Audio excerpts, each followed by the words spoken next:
Hello student, welcome back to our science series for class 8. This is part 3rd for the chapter number 6 combustion and flame. In the previous video, we have studied up to the inflammable substances.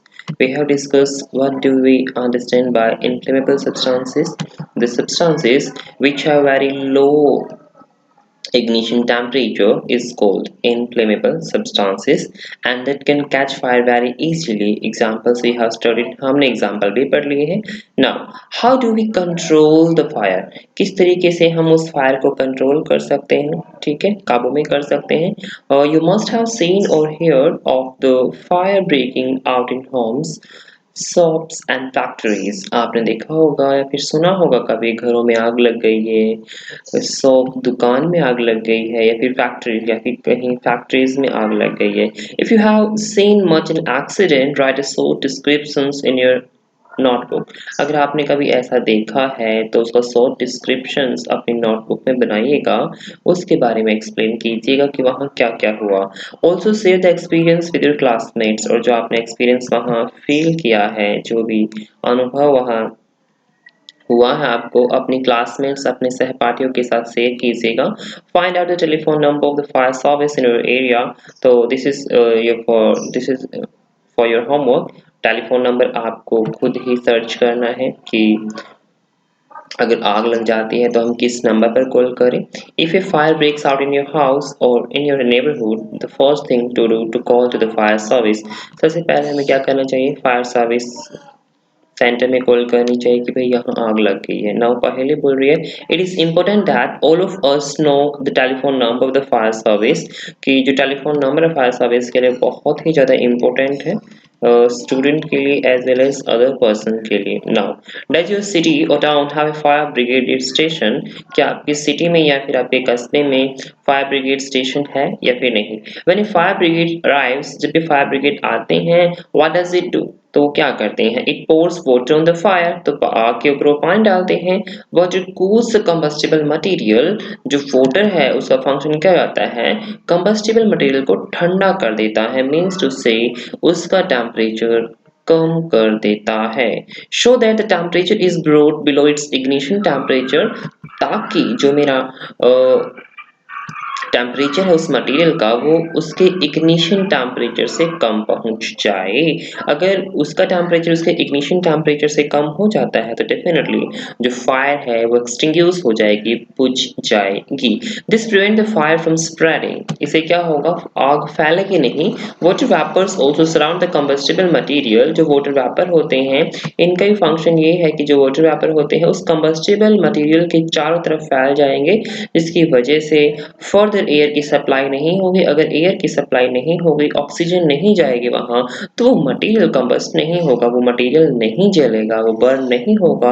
And finally fire क्या हो जाएगी, बुझ जाएगी, एक्सटिंग्यूश हो जाएगी. Now, helping in cutting of the air supply of air. जिसकी वजह से वहां एयर की सप्लाई नहीं पहुंच पाएगी, एयर वहां नहीं पहुंच पाएगी.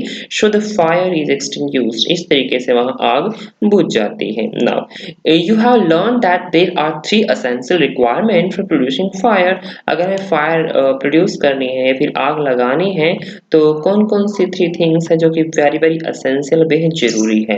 Can you list these requirement. क्या आप इन रिक्वायरमेंट को की लिस्ट बना सकते हो या फिर उनके बारे में कुछ बता सकते हो. दीज आर, वो है जो फर्स्ट थिंग है दैट इज फ्यूल. हमारे पास फ्यूल होना चाहिए. Second thing that is air. हमारे पास एयर होनी चाहिए. And third thing that is heat. हमारे पास हीट भी होनी चाहिए. मतलब हमारे पास कोई एनर्जी का सोर्स होना चाहिए जो हम फ्यूल को देंगे और वो एयर की प्रेजेंस में बर्न करना स्टार्ट कर देगा.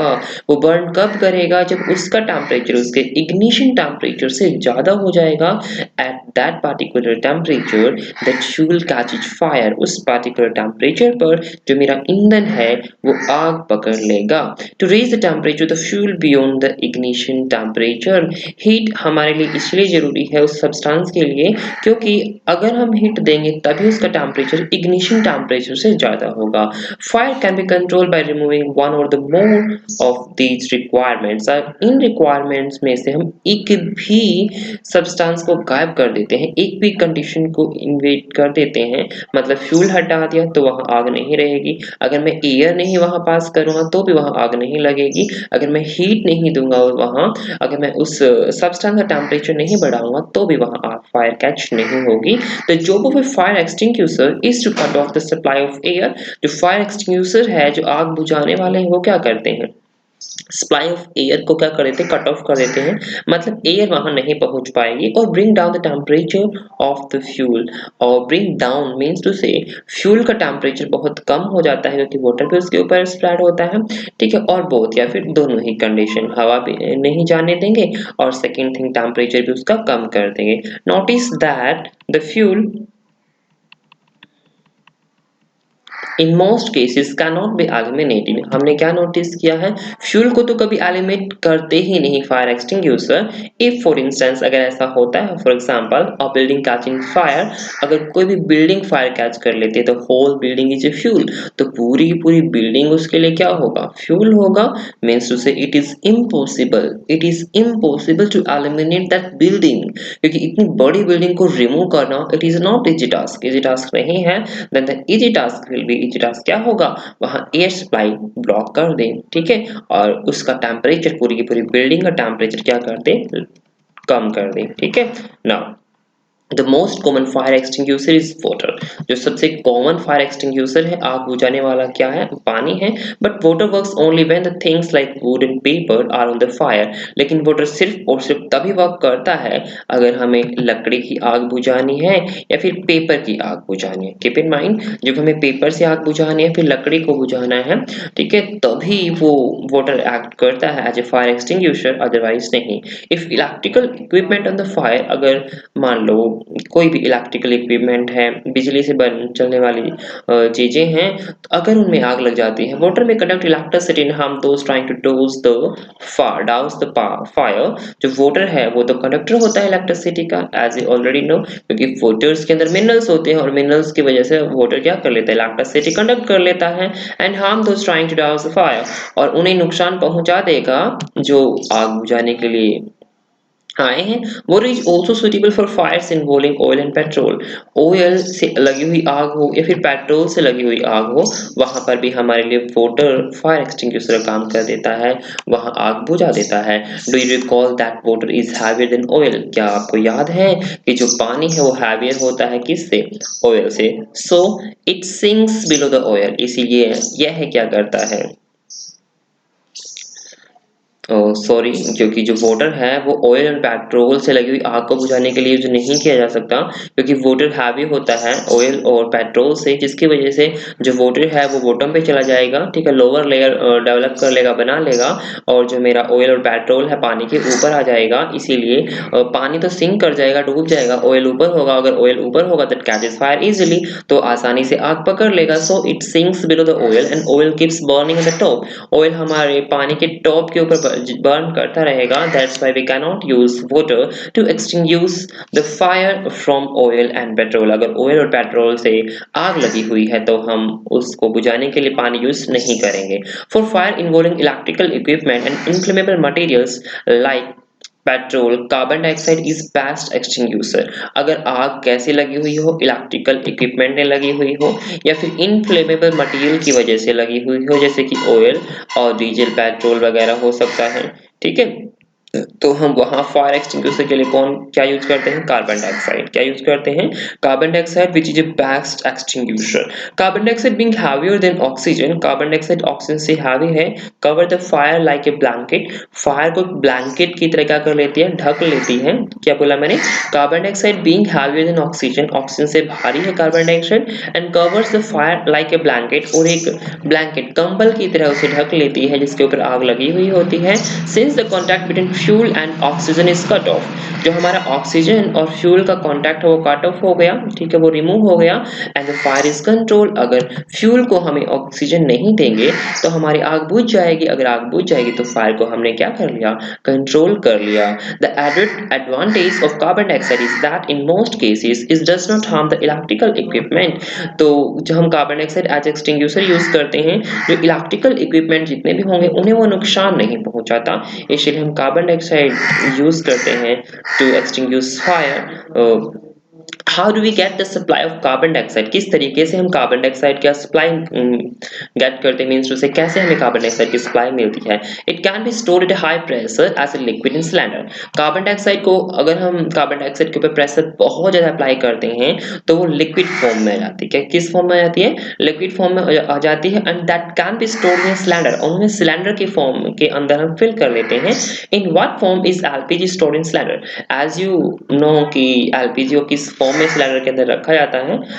When release from cylinder carbon dioxide expand enormously in volume and cools down. जैसे मैं सिलेंडर ऑन करता हूँ, ओपन करता हूँ, तो कार्बन डाइऑक्साइड एकदम से एक्सपैंड करती है, मीन्स उसे उसका वॉल्यूम बहुत ज्यादा बढ़ जाता है। अगर वॉल्यूम बेहद ज्यादा बढ़ जाता है then definitely temperature lows down, ठीक है, डाउन मतलब कम हो जाएगा टेम्परेचर, तो मेरी जो कार्बन डाइऑक्साइड वो ठंडी हो जाएगी। So it is not only forms a blanket around the fire, it also bring down the temperature of the fuel. ये सिर्फ और सिर्फ ब्लैंकेट के लिए यूज नहीं होता कि फायर के चारों तरफ ब्लैंकेट का काम करता है, कंबल का काम करता है, it also brings down the temperature of the fuel. जो फ्यूल का टेम्परेचर है उसे भी क्या कर लेता है, डाउन कर देता है, कम कर देता है, जिसकी वजह से उसका जो इग्निशन टेम्परेचर है अटेन नहीं हो पाता। That's why it is an excellent fire extinguisher. इसीलिए कार्बन डाइऑक्साइड बहुत ही अच्छा फायर एक्सटिंग्विशर है, मीन्स उसे बहुत अच्छे तरीके से आग को बुझा देता है। Another way to get carbon dioxide to release a lot of dry powder of chemical like sodium bicarbonate. अगर मैं सोडियम बाइकार्बोनेट केमिकल को, सोडियम बाइकार्बोनेट का कॉमन नेम है बेकिंग सोडा, ठीक है, क्या है, बेकिंग सोडा, और केमिकल फॉर्मूला है NaHCO3। क्या है, NaHCO3, Na, that is sodium, H, कई बार पूछ लिया जाता है, capital CO3,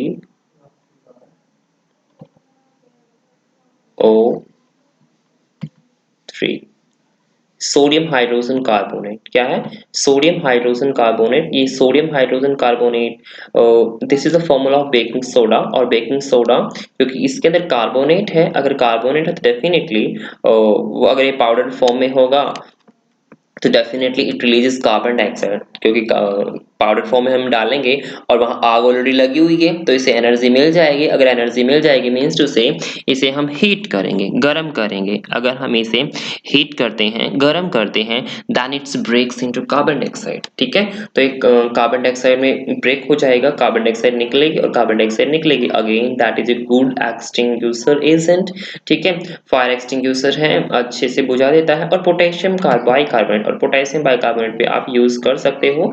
near the fire this chemicals gives off carbon dioxide, जैसे ही आग लगी है वहां अगर हम डालते हैं तो इन्हें एनर्जी मिल जाएगी वहां से, फायर से, और फायर से एनर्जी मिलेगी तो definitely they can release carbon dioxide, carbon dioxide release कर देंगे ये। And carbon dioxide is an excellent fire extinguisher. Carbon dioxide बहुत ही अच्छा आग बुझाने वाला, अग्निशामक जिसे बोल देते हैं, यंत्र है। टाइप ऑफ कंबशन, कितने तरह के कंबशन हो सकते हैं, we have studied now how we control the fire, हम फायर को कैसे कंट्रोल करते हैं using fire extinguisher. We can control that fire, हम फायर एक्सटिंग्विशर यूज करके फायर को कंट्रोल कर सकते हैं। नाउ टाइप ऑफ कंबशन, कितने तरह के कंबशन हो सकते हैं। ब्रिंग ए बर्निंग मैस्टिक और gas lighter near a gas stove in the kitchen. Kitchen के अंदर आप क्या करो, बर्निंग मैस्टिक जलते हुए माचिस की तिल्ली या फिर गैस का जो लाइटर होता है वो लेके जाते हैं, then turn on the knob of the gas stove, तो गैस के स्टोव की नॉब को ऑन करते हैं। व्हाट डू यू ऑब्जर्व, आपको क्या ऑब्जर्वेशन मिलती है, दैट कैचेस फायर इजीली, बहुत जल्दी वो फायर कैच कर लेते हैं। और जब वो फायर कैच करते लेती है जो एलपीजी गैस और फ्लेम के साथ बर्न करती है, ठीक है, इसे बोलते हैं रैपिड कंबशन। क्या बोल देते हैं, रैपिड कंबशन मीन्स उसे बहुत ही जल्दी विदाउट एनी डिले, बहुत ही कम टाइम में वो फायर कैच कर लेती है क्योंकि उसका इग्निशन टेम्परेचर कम होता है। Now we find that the gas burn rapidly and produces heat and light. जो गैस है बहुत जल्दी, रैपिडली का मतलब बेहद ही जल्दी कैचेस फायर, फायर कैच कर लेती है एंड प्रोड्यूसेस हीट, और हीट एनर्जी निकलती है प्लस लाइट एनर्जी भी वहां से निकलती है. Such combustion is known as rapid combustion. ऐसे कंबशन को क्या बोल देते हैं हम? रैपिड कंबशन बोल देते हैं. There are substances like phosphorus is burn in air at room temperature. जो फास्फोरस होती है रूम टेम्परेचर पर ही एयर के अंदर बर्न करने लग जाती है. अगर ऑटोमेटिकली बर्न कर रही है क्योंकि रूम टेम्परेचर पर इतना ज़्यादा टेम्परेचर है कि फास्फोरस इग्निशन टेम्परेचर अटेन कर लेती है, तो without any delay that catches fire. बहुत ही जल्दी वो फायर कैच कर लेगी जैसे ही रूम टेम्परेचर पर आएगी, मीन्स टू से जैसे ही एयर उसके कांटेक्ट में आएगी. The type of combustion in which material suddenly burst into flames. ऐसा कंबशन की टाइप जिसके अंदर मटेरियल सडनली एकदम से अचानक ब्रस्ट फट जाता है इनटू फ्लेम, फ्लेम की फॉर्म में, without the application of any apparent cause, बिना किसी कारण के, इज कॉल्ड स्पॉन्टेनियस कंबशन. से क्या बोलेंगे? स्पॉन्टेनियस कंबशन बोलेंगे. सिंपल. तो स्पॉन्टेनियस कंबशन का बेस्ट एग्जांपल है फास्फोरस. ठीक है, फास्फोरस एक ऐसी नॉन मेटल है जो रूम टेम्परेचर पर फ्री स्टेट में एग्जिस्ट नहीं कर सकती. वो तुरंत फायर कैच कर लेती है जैसे ही एयर उसके कांटेक्ट में आती है. That's why phosphorus is stored in water. Phosphorus को किसके अंदर स्टोर किया जाता है? पानी के अंदर स्टोर किया जाता है. Now spontaneous combustion of coal dust has resulted in many disasters fire in coal mines. जो कोयले की खानें होती हैं, कोल माइंस होती हैं, वहां पर बहुत सारे डिजास्टर्स फायर्स, मतलब दुर्घटनाग्रस्त जो आग लग जाना, just because of coal dust की वजह से लग जाती है क्योंकि कोल डस्ट बहुत जल्दी फायर कैच कर लेता है. Spontaneous forest fire are sometime due to the heat of the sun और ड्यू टू लाइटनिंग स्ट्राइक. जो स्पॉन्टेनियस फॉरेस्ट फायर हैं, कभी कभार हमारे जो जंगल होते हैं वहां पर भी ऑटोमेटिकली अपने आप ही आग लग जाती है due to heat of the sun, क्योंकि सन की गर्मी की वजह से भी हो सकता है इन समर डेज, और ड्यू टू लाइटनिंग स्ट्राइक. और लाइटनिंग मीन्स टू सी, जब आकाश में लाइटनिंग होती है तो उस टाइम लाइटनिंग गिर जाती है उनके ऊपर, तो वहाँ पर टेम्परेचर ज़्यादा हो जाएगा. वहाँ पर ड्राई लीव्स है that catches fire very easily, इसीलिए स्पॉन्टेनियस कंबशन होता है वहाँ पर भी. Okay, however most forest fire are due to the carelessness of human beings. जो लगभग मैक्सिमम टाइम जो फायर लगती है, आग लगती है जंगलों के अंदर, just because of carelessness of human being, आदमी की केयरलेस लापरवाही की वजह से लगती है. It is important to remember that campfires must be completely extinguished before leaving a forest after a picnic or a visit. जब भी आप पिकनिक या विजिट पर जाते हैं तो कैंपफायर्स को फॉरेस्ट छोड़ने से पहले completely extinguish, पूरी तरीके से बंद, बुझा देना चाहिए. ओके, जहाँ भी as a source, as a lightning आप यूज कर रहे थे उसे. Now we generally have fireworks on the festival days. जैसे ही त्योहारों का दिन आते हैं, ठीक है, तो हम फायरवर्क यूज करते हैं. क्या करते हैं? फायरवर्क, बम, पटाखे वगैरह यूज करते हैं. When A cracker is ignited, जब क्रैकर को इग्निट किया जाता है, मतलब उसे उसके इग्निशन टेम्परेचर पर पहुंचाया जाता है, a sudden reaction takes place. एकदम से रिएक्शन होती है वहां, with the evolution of heat, जहां से हीट एनर्जी निकलती है, लाइट एनर्जी निकलती है, and they is release of sound energy also, और वहां से साउंड भी निकलती है. Okay, large amount of gas formed in the reaction is liberated. तो वहां से कुछ ज्यादा ही अमाउंट में एक गैस निकलती है. Such reaction is called explosion. ऐसे रिएक्शन को क्या बोल देते हैं? एक्सप्लोजन बोल देते हैं. नाउ जो भी हम बम पटाखे जलाते हैं, ठीक है, क्रैकिंग करते हैं during the festival of Diwali, Diwali के फेस्टिवल दिन, तो उसे एक्सप्लोजन होता है. क्या होता है? एक्सप्लोजन, क्योंकि वो ब्रश तो करते ही साथ साथ heat and light plus sound energy भी निकलती है. Explosion can take place if the pressure is applied on the cracker. Explosion तब भी हो सकता है अगर हम क्रैकर में बहुत ज्यादा प्रेशर अप्लाई कर देते हैं, एक ही दम से प्रेशर अप्लाई कर देते हैं, तो भी वहां एक्सप्लोजन हो सकता है. एक्सप्लोजन मीन्स टू से विस्फोट हो सकता है वहां पर. Now we have studied type of combustion. Rapid combustion हो गया, spontaneous combustion हो गया, and an explosion. Three type के combustion we have studied till now. Now next topic is flame. Flame क्या होती है? ठीक है, कोई भी सब्सटेंस जब जलता है, कुछ फ्लेम के साथ जलते हैं और कुछ फ्लेम के साथ नहीं जलते. कोयला and charcoal is not burning with the flame, but LPG is burn with the help with flame flame के साथ जलती है। ऑब्जर्व एन एलपीजी फ्लेम, घर के अंदर गैस सबके घर में है, एलपीजी फ्लेम को ऑब्जर्व कीजिएगा। Can you tell the colour of the flame, क्या आप कलर बता सकते हो? ठीक है, what is the colour of the candle flame, जो कैंडल की फ्लेम है उसका कलर क्या होता है? नॉर्मली ब्लू कलर की दिखती है हमें एलपीजी। ठीक है, समटाइम अगर बर्नर बहुत ज्यादा ओपन कर रखा है आपने, ठीक है, बहुत ज्यादा गैस वहां से निकल रही है, तो इनकम्प्लीट कंबस्शन की वजह से येलोइश भी दिखती है हमें। ठीक है, अदरवाइज ब्लू होती है, बिल्कुल ट्रांसपेरेंट ब्लू होती है, लाइट ब्लू बिल्कुल अलग से दिखती है। Recall your experience of burning A magnesium ribbon in class 7, आप जो अपनी एक्टिविटी की थी, मैग्नीशियम रिबन को बर्न कराया था, तो उसे देखिएगा कि जो मैग्नीशियम रिबन की फ्लेम किस कलर के साथ बर्न हो रही थी, तो व्हाइट फ्लेम के साथ बर्न हो रही थी। If you do not have experience of burning remaining item in table 6.2, you can do that now. अगर आपके पास आपको एक्सपीरियंस नहीं है, ठीक है, आपने नहीं देखा जला के इन आइटम्स को, तो देखिएगा जला के और देखिएगा कि इसके अंदर फ्लेम निकल रही है और किसके अंदर फ्लेम नहीं निकल रही। नाउ कैंडल, कैंडल में फ्लेम निकलती है, जब हम कैंडल को बर्न करते हैं तो डेफिनेटली कैंडल में फ्लेम निकलती है, forms flame. Okay, now magnesium ribbon, yes white, बिल्कुल फ्लेम वहां फॉर्मेशन होता है, तो व्हाइट फॉर्म्स फ्लेम, यस लिखो यहाँ पर। Camphor, camphor also form flame, yes लिखो। Kerosene stove is also form flame, and charcoal does not form any flame while burning, जब ये बर्न करता है तो फ्लेम फॉर्मेशन होती नहीं। ठीक है, चारकोल फ्लेम के साथ नहीं जलता, वहां से आके लपटें नहीं निकलती। Now just see, this is the flame of candle, ये कैंडल की फ्लेम है। ठीक है, बिल्कुल व्हाइट और येलोइश कलर आपको दिखाई दे रहा है ये। Now this is the flame of burner, आपके बर्नर की फ्लेम है ये। ठीक है, जो किचन स्टोव है, आपके किचन में रखा होता है स्टोव, वहां पर ये फ्लेम निकलती है ब्लूइश कलर की थोड़ी थोड़ी। नेक्स्ट, कुछ एक केरोसिन लैम्प की फ्लेम है, this is again a candle flame, this is a Bunsen burner flame, जो बर्नर हमारे लैब के अंदर होता है जिसे बंसन बर्नर बोल देते हैं। ठीक है, उसकी फ्लेम है ये। ओके, तो ब्लू है, येलो रेडिश ब्लूइश है थोड़ी सी, ये बिल्कुल येलोइश है। Okay, record your observation and mention whether on burning the material forms a flame और नॉट। तो अपनी ऑब्जर्वेशन रिकॉर्ड कर ली हमने और हमने बता दिया कौन कौन से सब्सटेंसेस फ्लेम फॉर्मेशन करते हैं और कौन कौन से सब्सटेंसेस फ्लेम फॉर्मेशन नहीं करते। Now okay student, in today's class this is enough. In the next class we will study structure of flame. Okay, bye student, take care.